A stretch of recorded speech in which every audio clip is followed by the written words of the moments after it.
If you listened to any of my videos before, you know I'm passionate about finding the root cause versus finding a solution. And maybe you're wondering, root cause, solution, aren't they just two different terms for the same thing? I'm telling you, no, no, no, that is not the same thing. In this video, I'm going to explain to you the difference between root cause and solution, and I could even call them bandage solutions. Bandage solutions are very easy to find. Anybody can find a bandage solutions. Any mechanic or any fixer can find them. The biggest issue with bandage solutions is while sometimes they appear to fix the problem, a lot of times they create more problems than the one they just tried to fix. I'll give you some examples. Let's say there's a broken part. A solution hunter or a fixer will say, "What's wrong with this part? Let's make it stronger so it won't break." And let's say the part is plastic, and that engineer says, "I want that part so strong that it'll never break." But you look at the percentage of failures and you say, wow, only 1% of them are breaking. Why make 100% of the parts stronger when only 1% breaks? But you went ahead and changed the design on all of them. So now 100% of those plastic parts are stronger. So the 99% of the parts that are perfectly fine and would have never failed in the field are now unnecessarily stronger and probably more expensive.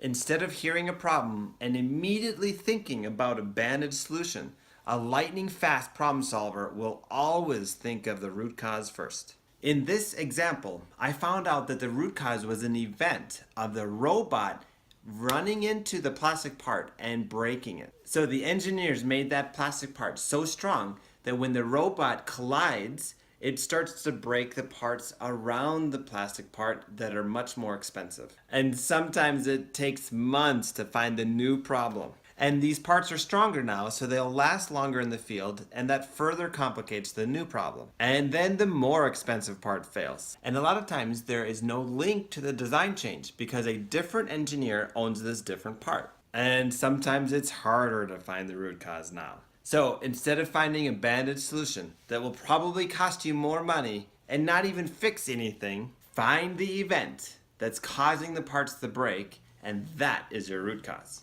Then stop the event. Normally in an event like that, you have motion and you have contact. So you have two options. Either you stop the motion or you stop the contact. Another example is a gap on a hood.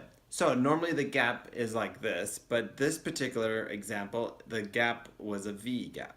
So the case I worked, the engineers came up with a solution, the bandage solution, to bend the hood. So instead of the V, they bent it so it had a normal gap.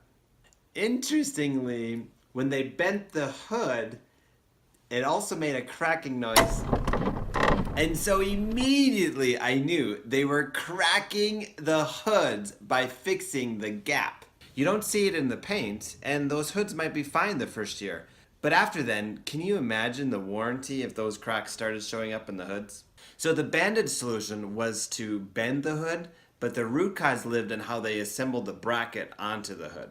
They were varying the position of the bracket on the hood. So knowing the root cause, there's many different ways to solve it. You could add a fixture to make sure the bracket gets attached to the hood better. Or you could change the hood. After you know the root cause, there's many different solutions. Another example is a water leak. A bandage solution could be, let's continue to let the water leak, but make a new path for the water to go. But a lot of times the good parts have no water leak at all. If you don't look at these good parts, you will never understand that some have no water leak. So find the root cause of the whole water leak. Compare the good parts to the bad parts so you know the entire water leak path. Find that leak path and eliminate that leak path on the bad parts. If you are stuck with a breaking part or a warranty problem and you need it under control fast, please don't use a bandage solution. Chances are you'll be temporarily fixing one problem when you're really creating bigger problems. Find the root cause first and you'll have many excellent solutions. If you're in a position where you need help finding the root cause ASAP, give me a call or send me an email. I've been called multiple times to work projects where the assembly line was shut down and they were losing $1 million every day.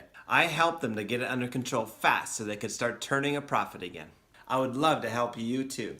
Comment below on how you've learned the difference between root cause and solution. If you like this video, subscribe to my channel, check out my other videos, and have a great day.